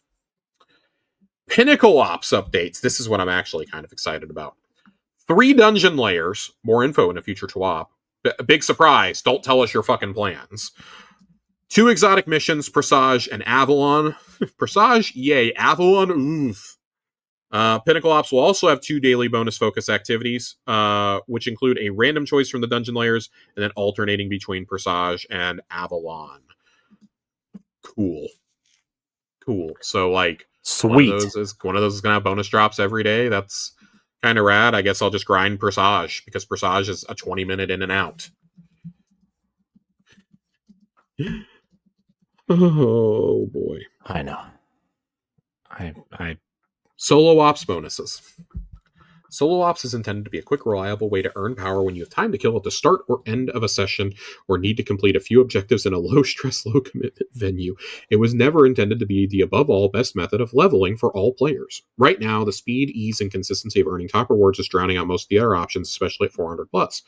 To start balancing this with other activities, we're using a relatively light touch. Reduced power earned for a given grade in Solo Ops by 1 compared to Fireteam, Pinnacle, and Crucible. Paired with changes to Fireteam scoring and other rewards tuning, we may need to make further adjustments as well. So not only are we going to make you go back to Rahul every time you get a Prime Ingram, we're also going to nerf the ease of the most consistent farming method. At what point do they understand that this is going to drive more players away than keep them? Your only audience is basically the hardcore fan base. Right. If you're here, I'm assuming that you at least care about getting to like 350, 400-ish. I certainly do. But, now knowing that 400 is really actually going to be a much easier grind, well, up to 450 will just be the same grind I'm already doing. Great. Or even to 500, I guess. I guess really up to 500. I shan't be going for 550. I don't care. No matter what they try to tell me in Conquest updates, 4 additional Grandmaster Conquests and 2 Ultimate Conquests. Grandmaster Conquests round out the requirements for the Conqueror title, and the Ultimate Conquests are needed to complete Guardian rank 11 and also get you a sweet new seasonal Ultimate Conquest emblem. All conquests will be replayable. You will earn normal scored portal loot for additional completions. I do... that better be the coolest goddamn emblem I've ever seen. I'm not going for this, but I know a couple of people who will, regardless of what the emblem looks like. I'm telling you right now, you may be going, Josh, come on, man. You've got till December 1st to do this. Let me tell you something, guys. I have a life outside this game. What? Yeah, I have a life outside this game, believe it or not. You know, I have a job, I have a partner, I have other games I want to play, I have shows I want to watch, I have books I want to read. This is the least I've played a Destiny release in the season that it's come out, maybe ever. And I gotta tell you something. It feels phenomenal. I get on, I do a couple dailies, I bang out the weekly pass in like an hour on a reset day. And I pop in and do some stuff. If I see that my friends are online or my friends want to do something, you know, yeah, I'll jump in. Oh, I'll go jump in with Joasis and Johnny. Oh, you know, I'll go hop in with, you know, Dealer and Oak. Oh, somebody wants to go do some PvP. I'll go do some PvP with them. Oh, we're going to put together a raid. Cool. I'll come on and do a raid, you know, set up a day and I'll come raid with you. Like, but I don't feel like I have to go grind anymore. And so much of that is because there's no story to keep me coming back every week. The story kept me engaged. The seasonal stories kept me engaged, and I always usually like took a little mini break at the end of each season. I'd be like, there's like 4 weeks left. I'll pop in, check the Eververse, maybe do a raid or a dungeon or something with my friends, or you know, play some Iron Banner or whatever. But there's no Iron Banner right now. It's just Trials, which is awful. There's not like even some of my friends have already stopped playing or have put it on the back burner for a while, at least until the Epic raid comes out. And I don't feel like this news is going to make them want to go do the Epic raid. Nope. So I'm kind of left wondering, it's like, well, this is a game, like Justin said it repeatedly in his statement, this is a game that is best enjoyed, you know, as a community, you know, with friends and, you know, this harmony between developers and, you know, the players. And it's fine. Like, I expected to be burned out. I said this in the lead up to Final Shape that I really didn't know how long I would keep playing afterwards. And like, I want to keep playing because I think Edge of Fate was awesome. Heresy and Edge of Fate did so much for me, but I'm so tired of getting caught in the cycle of hype. And like, I'm sure Renegades is going to be good. Okay, I really am. But like, I'm kind of coming to accept that I may be one of those players that like in the very near future just kind of like pops in, said there's not going to be seasonal stories, which like I'm waiting for Ash and Iron to make any sort of judgment. But I may be the kind of guy who just pops in to check out like a new activity or something, check out the story for the expansion, do the new raid or dungeon a handful of times, and then just kind of go back to my merry little ways. I'm really excited for Pantheon next year, but that's 6-7 months away still. At best, I'm getting that in March. Yeah. That's too long for me. I'm waiting until at least January for a dungeon. It's too long for me. Like, those are things that I'm really excited. I mean, maybe we get blessed and get the dungeon with the first week of Renegades, which I don't know if they'll do that or not. I would imagine they will, but they might not with the holidays coming up. Who knows? They might want that to be something they lead out of the holidays with. Who knows? So, with that being said, there is a section here about future changes. Scoring Tune Pass on all modifiers. Onslaught Coil, Tomb of Elders will move from Fire Team to Pinnacle Ops. They will get their own bonus focus slot in the Pinnacle Ops. This is all going to be coming in the weeks after Ash and Iron, by the way. So, got to wait a little bit longer on all this. Feature activity in the slot will get to matchmaking. Thank God. Very excited about that. Bonus slot 3 in Fire Team Ops will be replaced by a random choice from the rest of the Fire Team Ops. And a new solo operative score boost in Fireteam and Pinnacle Ops for solo players. Great. That needs to happen. To happen. The solo players, if people want to go solo things, they should get rewarded adequately for doing so. Absolutely. The launch of Renegades and Season Lawless will feature even more improvements in tuning to the portal, plus a bunch of other exciting changes. We'll talk more about all these soon. I expect that we'll hear about some of this on September 9th, but I don't want to get ahead of myself. I want to just get what you promised us here in, and please listen to the feedback, because I think the Prime Engram shit is awful. The power grind is so bad. They said we were going to address it. They did address it by making it worse. Yeah, they went the other direction. And, drink if you've heard that before. I ran out. I'm out. I didn't. I'm going to get a refill here in a minute. But let's talk about something good. You already said that, and it just keeps getting worse, Josh. No, this is actually good. Get rewards from past seasons. Corey, this one particularly pertains to you. Oh, boy. Remember how you have long lamented that you did not get the Saint 14 armor during Season of Dawn? Yes. With the Ash and Iron Major update, we are introducing a new way to acquire cosmetics from expired season and reward passes. Located in a tower next to the Monument to Lost Lights, you'll be able to visit the Monument to Seasons Past, the home of archived passes. These will give you access to armor, ornaments, accessories, and much more from their respective season or rewards passes. I apologize for the slurring. I've had a little bit to drink this afternoon and this evening, and it's starting to catch up with me. If you own the pass, oh god, that burned. When it was first available, you will have instant access to the archive pass when it becomes available on the seasonal archive. At launch, all season passes released up to and including season 26 will be available. Going forward, new archive passes will be added to the seasonal archive 1 pass period after its end. For example, Reclamation will be added to seasonal archive with Lawless. That's good news. That's good news for you. Good news for you, my friend. Yes, it is. If you did not purchase a pass while it was active, because I can hear you guys already saying, Josh, what if we didn't buy it? It can be acquired as an archive pass for 600 silver. But if you purchased an item from one of the Eververse flashback sales, the corresponding archive pass can be unlocked for no additional cost. Ooh. Along with archive passes, the seasonal archive introduces chronologs, a new currency. Drink a new currency. Oh no. A new currency that can be presently spent to acquire the archive's items. Starting with Ash and Iron, chronologs are earned from the active rewards pass, and they're distributed across both the free and paid tracks. Additionally, any newly purchased archive pass will also include 500 chronologs, enough to claim a handful of items from your new pass. No matter how or when you acquire a pass, you won't need to spend chronologs for items you had earned.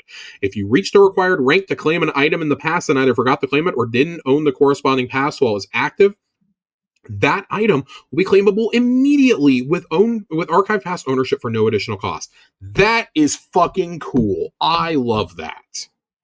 I love that. We have a peek at what one of these screens is going to look like. Episode Heresy, for example. You have the 6 armor. You have the 6 armor ornaments here. You have Lodestar. You have the catalyst for it. You have the Ghost, the Ship, the Sparrow, both emotes, the ornament for Lodestar, 3 shaders, 2 transmat effects, a Ghost effect, and 2 legendary emotes here. And whatever that is on the end. I actually don't know what that is on the end, and I'm too far gone to try and figure out what it is right now. So I think that that's cool. This is a cool approach to it. If this does go back as far as I think it's going to, this could go all the way back to Undying, which would be kind of cool because Dawn is the one that I know a lot of people want. The Saint 14 armor. One of the best seasonal armor sets we've ever gotten. I do hope it includes both the regular armor and the ornaments, though, because it's 2 different looking sets of armor. I need it to include both. I don't care because I claimed all of it, but yeah, I need to make sure I claimed it on all my characters is the thing. I think I've forgotten some ornaments over the years on characters, and you can only go back so far on the pass archive. But here's the juicy part that I'm excited about.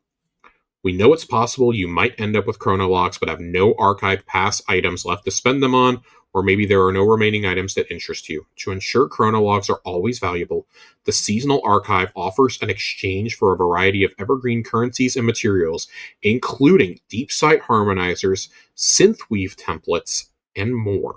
This exchange is available to all players, even if you've never owned a pass. Now, the things you can get out of here, I'm very excited. Enhancement prisms, enhancement cores, crafting cores, deep sight harmonizers, exotic, whatever they are, universal transmog tokens, seven strange coins, exotic Ingrams, and the big daddy of them all, the Bright Ingrams. I expect the Bright Ingrams to be astronomically expensive, and you cannot buy like 10 of these a season. But I still think that is a cool idea because I already know what I'll be using my chronologs on, and it will be that and deep side harmonizers. This is a good idea. I need to see how many chronologs are going to cost for each thing in this exchange. So for right now, little hopeful about this. Little happy when I look at this. A couple of final pieces, tidbits here before we get to some question and a couple comments that we had in the Discord. Complete your seasonal challenges. I was banking a lot of mine, and this apparently got put in the TWAB last week, and I did not see it when I was reading it. It was in the TWAB or it was in the patch notes this week, one of the two. But the current list of seasonal challenges will reset when Ash and Iron arrive September 9th. So this is extra call for everyone aiming to earn extra Bright Dust and XP. Complete them soon. We've reduced the requirements for Top Challenger Triumph from the previous 102 to the actual 42 needed. So that means you can actually earn the rewards this week if you wanted to. So I will be going and banging them out. If there's anything that I need, it's, as we know, it's more Bright Dust. I've felt pretty spoiled with the weekly free rewards.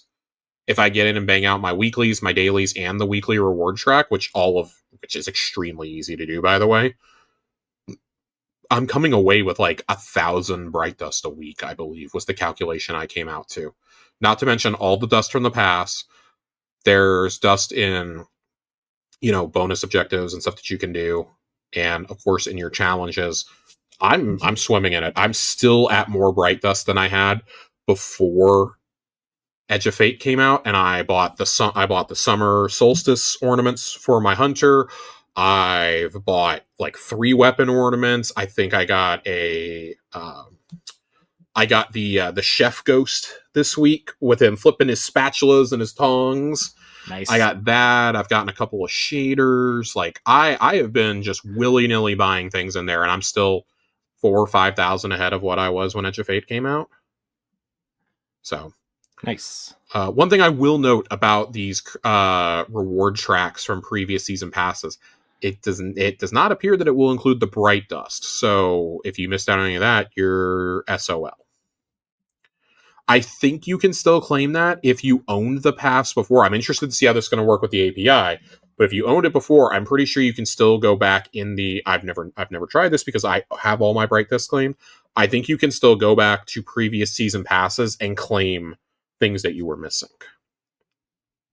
So I do wonder if they're going to start restricting access to things like that on the back end, though, because I have like 15 deep side harmonizers saved up in past passes. Yeah. That I was saving for raid patterns, and I might just have to start pulling them and spending that in my spoils to make sure I don't lose access to them after all these years of saving them. Yeah. That would I really haven't gotten a lot of use out of them since Pantheon, and Pantheon gave me so many red borders that I didn't need to use them. Fair, yeah. So. Where was my tab? And I think that's going to be it for the TWAB this week. We did have a lot of comments in the Discord I want to go to. At first, I want to shout out Zhao in the Discord. His brother found an awesome find at the Goodwill. It's the Dinklebot ghost from the original collector's edition of D1. Nice. That's a good find. The very same that sits behind me on my shelf. You probably can't see it from here, but the very same that sits on my shelf behind me on each and every episode. Mine's right here. Right here. If you're watching the video. Mine's somewhere back there. Mine is somewhere back there. I don't know where it is. Right there. Right underneath the puka from Lightfall. My Destiny stuff is scattered throughout the house. So... yeah. I can't really do that, Zal, for that. I can because thankfully my partner allows me to. Well, my kids would break my stuff. They already come down here and try to play with it, so that's true. That's fine. Just give them a Nerf Gallarhorn and they'll be okay. Oh my gosh, dude, my house would be destroyed if I gave my kids Nerf guns. Oh my gosh, especially that one. We had a question last week, or not really a question, but an observation by Ronnie. hear me out. Solstice armor is set for solar. So does that mean Festival of the Lost is void, Dawning is stasis and strand, Guardian Games is arc? I'm going to say yes, but I'm going to disagree with you on strand. I think they're going to keep it strictly the stasis. They've always kept the ice theme for it. I'm going to propose that we do another event where it is strand focused. Something maybe in the spring. What if it was St. Patrick's Day because it's green? A Dawning, you could say. Ooh. I think we bring the Dawning back and we make it green themed because the tower was green during that. It's true. Now, you may be going, Josh, there's way too much going on for us to be able to do the Dawning then because we'd be going from we got to get Guardian Games in.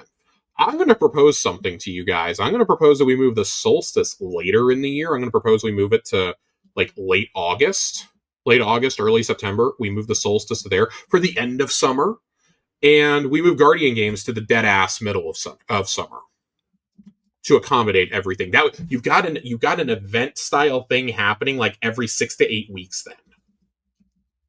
Also, doing it for 2 weeks was a fucking brilliant idea. I had more fun playing Solstice this year than I have in years. No bullshit bonfire bash, no EAZ to go to. Although, ironically, I probably would have played EAZ this year because I'm so sick of the portal. I'm so sick of doing Empire hunts that I probably would have just gone in there and played the EAZ for something different for like a half a day until I decided to complain about that too. But yes, Ronnie, that is my proposal, is that we bring back the Dawning and make that a strand-themed event. Once upon a time, it was the Easter event. We got it for 1 year, and then they never brought it back. Do it now. Yep. Do it now. There's no better time. Never been a better time. And I love the set bonuses for the Solstice armor, so if you keep that up with Festival and with Dawning, you could have something really, really cool. You know, or maybe we move Guardian Games up a little bit in the year to be in like February or like March, so we can do. I mean, I Revelry Guardian Games and I keep calling it Dawning. It's a Revelry, not Dawning. Got it. Okay, I'm done. I'm done, guys. Go home. You're drunk. I'm definitely a little tipsy right now. Yeah. I can feel it. Your boy is going to go take a bath after this and just like have a bath beer. Oh, because I don't have to drive anywhere and I'm home alone tonight. Somebody replied crayons and said, Strand and SIVA, JK, unless, and I was just like, get the fuck out. Just get out. Get out. We're not going down this route. We are not going down the route of SIVA being a subclass again. I would be so mad. It does not fit. I'm done. I'm not having this discussion. You can't make me. I feel like the time for SIVA has passed if they were going to do it. I feel like the time for SIVA passed during Rise of Iron. So, I mean, I could have seen them add it like before they introduced like Strand and Stasis if they're gonna, but it's not an element. That's the thing. It's just a tech. It's tech power. Yeah, but I mean that I think like a tech based subclass would have been cool if we didn't have all this already. Like I said, 3 or 4 years ago, on a tech based subclass, but it can't for lore reasons. It cannot be SIVA. I mean, yeah, I mean that's fair, but I mean you that's could have what something I'm trying to get across to everybody is like. I keep getting, not saying that, you're doing this or anybody in our Discord's doing this, but I'm so tired of we need to SIVA subclass. Like, no, we don't, because it doesn't fit with the established rules of the universe. We quarantined. In lore, the Plaguelands are quarantined because of SIVA. And we're going back. We're going back, Josh. SIVA confirmed. We're going back. It's disgusting. We're going back, and there's no Wrath of the Machine. I know, that's disgusting. Although I will happily take a SIVA exotic trace rifle, Bungie. I've only been asking for it for 4 years. I feel like it's been longer than that. The other question that we got was from Nadiki. I like the old season pass thing. Do you think this will give me access to Joker's Wild and stuff? No. There were no reward pass associated with that. I'm not saying that to be condescending. It's just like there was no rewards pass yet. We did not get rewards passes until after Opulence. Undying was the first season we got it. It coincided with Shadowkeep coming out because everyone flipped out with like, oh, why are we getting a Fortnite battle pass? I remember that. They still do that. They still fucking do that 5 years later. Well, you know, Josh, they should put they should put the Power Rangers in a Destiny pass, and maybe people will get play the fuck out. Get the fuck out. Almost there, almost to the Green Ranger, Josh. Pretty much the rest of the podcast channel today was just everyone getting super, super stoked about the Pete Parsons news. Nadiki posted my favorite response, and it's the soldiers reading the Hitler's dead headlines on the newspaper. Jeez. That's what I absolutely thought. Fox can't wait for the 2-hour Fuck Pete Parsons podcast. I listen, I tried to be as fair as possible and as objective as possible here, but fuck Pete Parsons for real. I mean, I feel like we've had multiple 2-hour Fuck Pete I feel Parsons like we have two. podcasts. This is hopefully the last time we ever have to talk about Pete Parsons on this show. Dude, if we have to talk about him anymore, I'm gonna... Show's over, guys. I'm sorry. It's over. Not really, but seriously, don't want to talk about him ever again. All right, if he shows up at another studio, I don't want to talk about him. If he shows up in another studio, let's fly through Gamescom news real fast, just because we're not doing an Xbox Casuals this week. Of course, the biggest news is Silksong is finally coming out after 7 years of development. Bloomberg had an amazing piece on this today. And basically it comes down to we're self-publishing. Like, we took as much time as we wanted to. We intentionally didn't talk about it, and we were vague about it publicly because, we can't control what the public does, like overhyping it, but we wanted to give the team as much time as possible to do what they wanted to do. It evolved. This was originally supposed to be an add-on to Hollow Knight 1. It grew into its own game. We wanted to add all these features. The funniest subplot of all this is that the demo that is playable at Gamescom that people are like raging about right now, like just raving about in the most positive way, is the exact same demo apparently from E3 2019.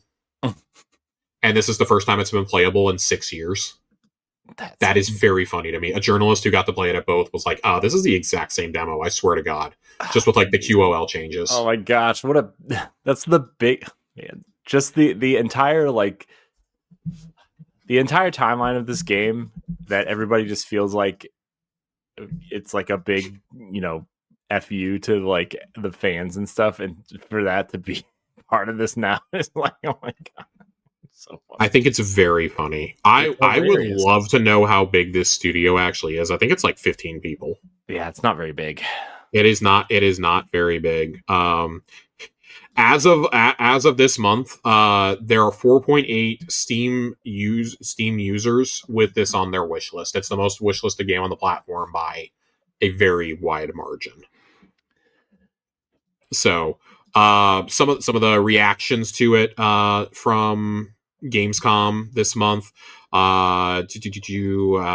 Adam Newell from Destructoid said it was stunningly beautiful with lush visuals and animations.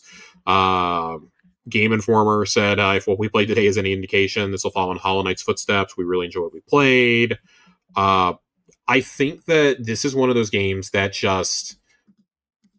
people are going to either criticize every little thing about it because they've overhyped it so much in their minds that if it does not live up to that hype and it is not the greatest thing ever, they're going to like freak out. And I think the internet's going to lampoon it too. On the other hand, there are going to be people who have overhyped it so much in their minds that they will not be able to see criticism and critique that needs to happen with it. They will not be able to be objective about it. Yeah. We've seen this with several games lately, and over the last few years, we've seen this with several games. We saw it happen with, The Last of Us Part 2. We saw it happen with, we've seen it happen with Ragnarok. We saw it happen with Cyberpunk. Starfield's a big one that I think about. We saw it with that. There's like a game every year it feels like it happens with, and for them to come out and announce today that it's going to come out on September 4th is wild. So guys, I know what I'm doing that week. I got to have all my stuff for this rewards pass wrapped. Not that it's not already wrapped up, but I got to have all my grinding done by September 3rd because September 4th it's Hollow Knight Day. It's Hollow Knight Day, baby. I'm very excited. I also think this was like the game that exposed a lot of younger fans to Metroidvanias for the first time. Because it is like traditionally a younger fan base that I see getting really rabid about this game. Hollow Knight, not a bad game. Very, very good game. I don't think it's as good as people make it out to be, but it is very good. Yeah, I'm in the same boat. I didn't care for it, but I also... It's not because I thought the game was bad. We also grew up on Super Metroid and Symphony of the Night, though. Like, the two best the games that are the reason we have something called Metroidvania. Mm-hmm. That were so good. You mean the two games better Metroidvania since? Absolutely, there's been better Metroidvania since. Metroid Fusion, for one. Metroid Fusion, great game. One of the greatest games of all time. Go play it. It's better than Hollow Knight. But so go get it. Go play it. Nadiki's going to fight me on that one. But Nadiki, for wrong. For real though, I am really looking forward to Hollow Knight. I genuinely did not think this was ever going to happen. If you have Game Pass for either PC or console, this is coming to Game Pass. Yeah, it'll be there. I forgot. This game's going to make a ton of bank too. I will personally be playing it there because I will be probably primarily playing it on my phone through the cloud. So excited about that. That was a very pleasant surprise to turn on my Xbox this afternoon, and while I was scrolling to Disney Plus, I saw it there, and it's so surreal to see it in the coming soon to Game Pass section and know it's actually coming out. Mm-hmm. It's so weird seeing Gears, Hollow Knight, Outer Worlds. Helldivers. Well, not coming to Game Pass, though. Not coming to Game Pass. No, specifically in the coming to Game Pass section. Oh, God, dude, I am very excited about Helldivers. I will be diving back in next Tuesday. Dude, ODST, man. ODST. It is, in fact, just war bonds, but I don't care. I'm paying. I don't care. I mean, I kind of care. All right, biggest announcements from Jeff Keighley's Gamescom show. Black Myth Wukong sequel, Zhang Kui, is coming. There's no way this game's out before 2028, so I'm not even going to talk about it. Wait, a full-on sequel? It's a full-on sequel, and I'll be honest, the first one didn't really do a lot for me. So I also just don't care about Soulsborne games. I know this isn't technically a Soulsborne, but the way that the internet reacted to this game, most of the people who hyped up Wukong to me, or that I saw hyping it up, are people who play Call of Duty, and that's it every year. So, seriously, an inordinate amount of Call of Duty, League, and Valorant players were hyping this game to high heaven, and were the ones that were all upset when it didn't win Game of the Year at the Game Awards, and I don't know what to tell you guys. Astrobot was better. Metaphor was better. Final Fantasy VII Rebirth was better. I don't know what you guys want me to say. I mean, they probably didn't play those games. No, they 100% did not, because who plays games like that? Who plays games, Josh? Who plays games? Resident Evil Requiem looks phenomenal. So people keep saying that looks phenomenal. I mean, it definitely looks impressive. It's one of the best. It is probably the most horror. Well, I mean, I was going to say it's the most horror filled since RE7, which was only 2 installments ago, but it's giving me that same sense of dread. So I'm for one am very excited about this. I think this is going to be really cool. Ghost of Yotei, of course, looks incredible. Tsushima Legends is coming back. That's cool. Yotei, it's going to be a free update to everyone who owns Yotei next year. Mm-hmm. Well, that's how they did the first one, right? The first one was free. Yeah. Well, I think the first one might have been there at launch, though. It wasn't. It came a year and a half later. It was definitely later. So yeah, I need to look at the exact date, because I know I bought Tsushima almost a year after it came out when I got my PS5, and it was in there by that point because I bought the PS4 version of that game. Okay, then maybe it was 8 or 10 months later. It very well might have been, but yeah. That looks cool. I mean, you didn't have to show me anything else from Yotei to sell me on this game. This is my most anticipated for the rest of the year by a pretty wide margin for something that's not called Outer Worlds 2 right now. So, which, of course, I'm excited for that. It's Obsidian. But those two are kind of the big power hitters for me on the AAA scene for the rest of the year. And because I'm not convinced Metroid Prime 4 is coming this year at this point. Sure it is. We got a 45-minute Kirby Air Riders Direct with a release date in November, and the minute I saw November, I went, "Oh no!" Yeah, it's coming out a couple days before my birthday. Yeah, so it's well, if you're already taking November there, October is pretty jam packed already. I feel like Metroid is going to slot in where Xenoblade does honestly. December? Yeah, that first or second week of December. I mean, you can kind of release it whenever because Metroid's not like this incredible system seller. That's what I'm saying is like... I feel like Nintendo wants that game to be at the Game Awards, though. Yeah, I mean, I feel like they'll show it. Well, I don't know if they care if it's Game of the Year or not, because I think they are banking Donkey Kong be that. Oh, I think they're banking on Donkey Kong being in the conversation, but I'm going to be real right now. Silksong coming out September 4th changes the entire landscape for that award this year. I think like going through the first half of the year, you could pretty obviously look at it and go, okay, probably you're like 4 or 5 games you could see getting nominated in no particular order: Claire Obscure, Donkey Kong Bonanza, Blueprints, Split Fiction, and Death Stranding 2, probably. Death Stranding 2, yeah. I was going to say Monster Hunter Wilds, but I think the post-launch support really tanked that. Yeah. Like how everybody has hated the patches. And that should people not affect it. The people I know seem like they've gone back to Worlds.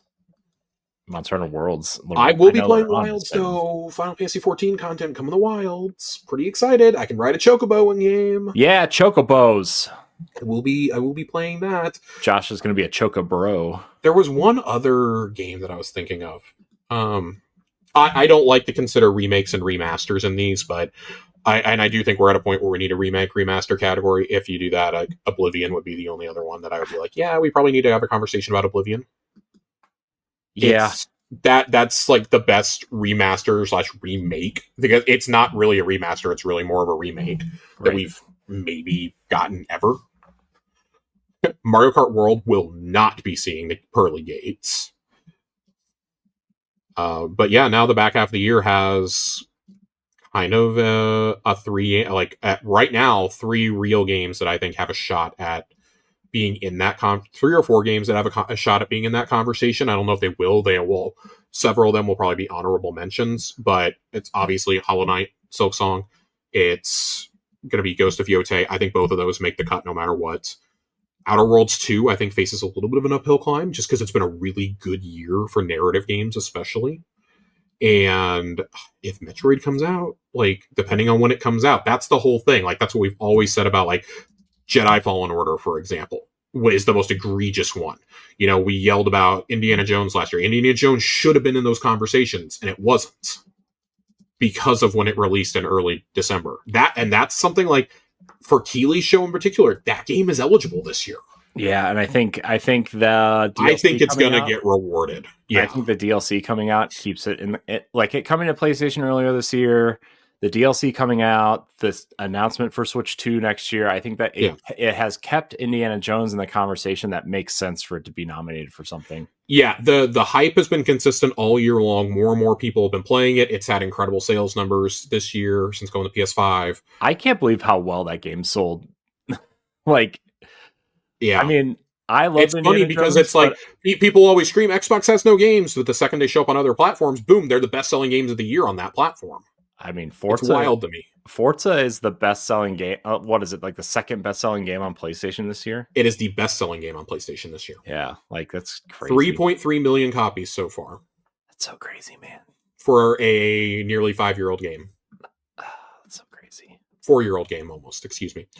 Other things that we saw there that I got kind of stoked about. We got some previews of some Xbox games. I know they talked a bit about Keeper in the pre-show, and I think they showed it on the live stream today. I didn't get a chance to watch that yet. Ninja Gaiden 4 looks... Ninja Gaiden 4 was the other game I was trying to think of. I think that's going to be a dark horse to be in that conversation. Every single preview I've read about this has been like, this is one of the greatest action games I've ever played. Good. Because it's the Metal Gear Rising team with Team Ninja. Right. So how does that not get you excited? Also, that game's going to run at 120 frames on PS5 and Series X. Yeah, that's what I saw. That's insane to me. I'm so excited about that. Outer Worlds, do we on our Outer Worlds trailer? Ben Schwartz narrating it. I thought that was really funny. He was like, we can now announce a release date since, thank God, GTA 6 got delayed. Yeah. I thought that was a pretty great take. Their marketing for that game, aside from the abysmal initial price, has been so good. I love the whole thing when it got announced. It was like, part two, and then they said Fallout 3 part 2, and then in parentheses it said New Vegas. I thought that was like the best one. So good. Cult of the Lamb is getting another DLC. Man, that's gonna be cool. I've got a lot of friends who love that. World of Warcraft got its opening cinematic shown. I'm not a World of Warcraft fan, but my Warcraft friends were going nuts. What's it called? Midnight? Midnight. Yep, and it's coming out next year, I believe. That's interesting. Yeah. Well, so they're releasing it next year. We already know that there is going to be a BlizzCon next September, which just begs the question of I'm sure that the expansion is coming out long before that at this point, but little interesting to me that we're showing that here and you didn't say that for maybe Game Awards. I don't know. Moonlighter 2, this looks cool. Moonlighter 1 was rad. If you haven't played it, go play it. Day 1 Game Pass game, gonna be awesome. I believe it's Day 1 Game Pass game. Kingdom Come Deliverance 2 got a DLC announcement. I do love how they're like, you cannot sleep with the companions. Right. Like for Outer Worlds 2, they were like, no, you still can't sleep with them. I thought that was good. Silent Hill F, not appealing to me, but I'm happy that there are people who are happy for it. I'm sure it's going to be rad. And man, was that it? Death by Scrolling looked interesting. Kind of like that. And I think that's probably about it. I'm just like scrolling through to see if there's anything I missed, but I don't think that there is. Valor Mortis could be interesting, but I don't think we saw any gameplay from that. Black Ops 7 was shown. Of course, Black Ops 7 is going to be a big deal. I think everything they talk about sounds really cool, and of course Call of Duty fans are like pissed off about it, so whatever. I do think it needs to do something unique to compete with Battlefield, even though they're totally different games. But man, the crashes that I experienced in the Battlefield beta last weekend made it damn near unplayable for me by the end. It was a real bummer. I was having such a good time with it, and then it wasn't just crashing, it was shutting off my entire Xbox, Corey.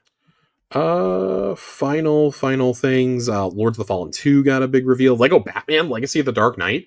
We were looking at it, I was like, is this Christopher Nolan's Batman? And then they started showing things from all the Batman movies, with the exception of Batman vs. Superman. Very, very funny. The aforementioned Monster Hunter Wilds Final Fantasy 14 crossover. That goes both ways. I thought that was cool. Dawn of War 4. Onimusha Way of the Sword. Of course, we're both excited for Onimusha. And my personal favorite thing, not a game announcement, but Fallout Season 2 got a teaser trailer confirming we're going back to New Vegas. I don't know how some of you guys feel about that. I know that was a little controversial at the end of Season 1. I'm pretty stoked. I'm pretty excited. And clearly we're going to continue to get flashbacks into Cooper's life before the bombs dropped. So this looks outstanding. And it's coming out the week before Christmas. That's cool. I'm really hoping that they don't just drop it all at once. I think this will be a fun holiday watch. And also, like, that gives Amazon something to kind of go toe-to-toe with Netflix, who is going to have not only the final season of Stranger Things releasing on Thanksgiving, Christmas, and New Year's, apparently, but also they're going to have Knives Out 3. So that gives you a little something, I guess, if you're Amazon, to be like, hey, this is our big thing for the end of the year. Fallout, one of my favorite adaptations, if not my favorite adaptation ever.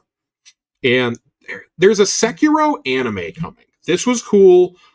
I'm a little worried about this. Apparently the studio that makes this also like does a lot of AI bullshit. So I need to look a little bit more into this and like make sure that it's on the level. But if this isn't produced with any sort of that, this is going to be awesome. It's coming straight to Crunchyroll. That's going to be cool. This is the kind of shit we want to see.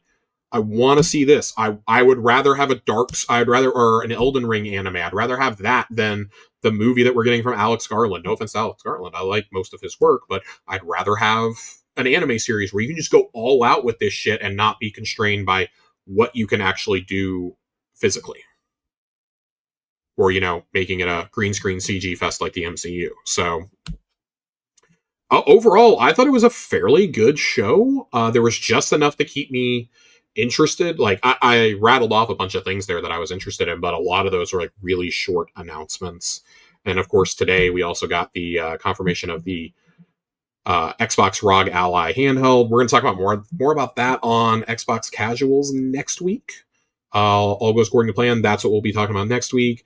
I'm not loving that price tag, but it's about what we thought it was going to be. I did not expect there to be a $300 difference between the base model and the souped up model, though. That's kind of crazy to me. But if you buy that souped up one, that is essentially like cramming a Series S, if not Series S slightly more powerful, into a handheld. And I think that's going to be really, really alluring for a lot of people. The hands-ons with it have been outstanding this week.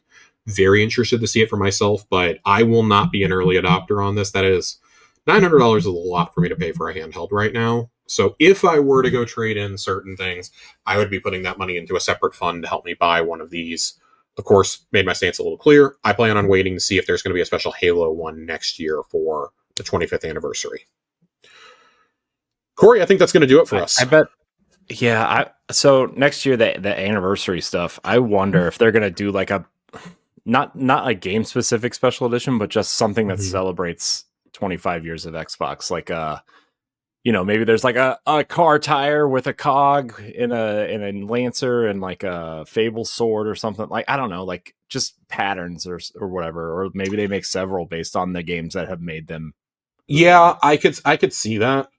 I want to know exactly what they plan on doing hardware wise, and we probably won't know that until at least the first of the year. Yeah, I would say Summer Showcase maybe, where they show... Summer Showcase is where I would talk about it. If it was coming in the fall, that's when I would talk about it. It was cool that they did it at the Game Awards last time, but then COVID happened, and that killed any momentum that console was going to have. On top of not having a single launch game. Right. So I think they know they're basically a third-party box at this point, and that's fine. There's still plenty of value to going and buying an Xbox. You get all these games day one, you got Game Pass, things like that. But if you want to wait for PlayStation, fine. They're going to get their money no matter what. Yeah. You want to buy it on Steam, go ahead. Yeah. I'm most excited with this handheld for, I think it was Tom Warren was demonstrating earlier from The Verge, that showing how you download other app stores to the handheld, and it's very easy to do. Mm-hmm. You have to boot it. Do you have to boot it into Windows to get the other stores, though? Or do they load into the Xbox library like they were talking about? I believe they load into the Xbox library. You can use the system menu to get to those apps. Right. Okay. I believe that's how it's going to work. But that would make me assume. The only thing I have not seen any word on is Epic, unless I'm just completely misremembering. But Steam, Itch, GOG are all going to be on there. They're all going to be accessible from my knowledge. So yeah, you've got a good selection there. If you get Epic on there, I mean, you're cooking.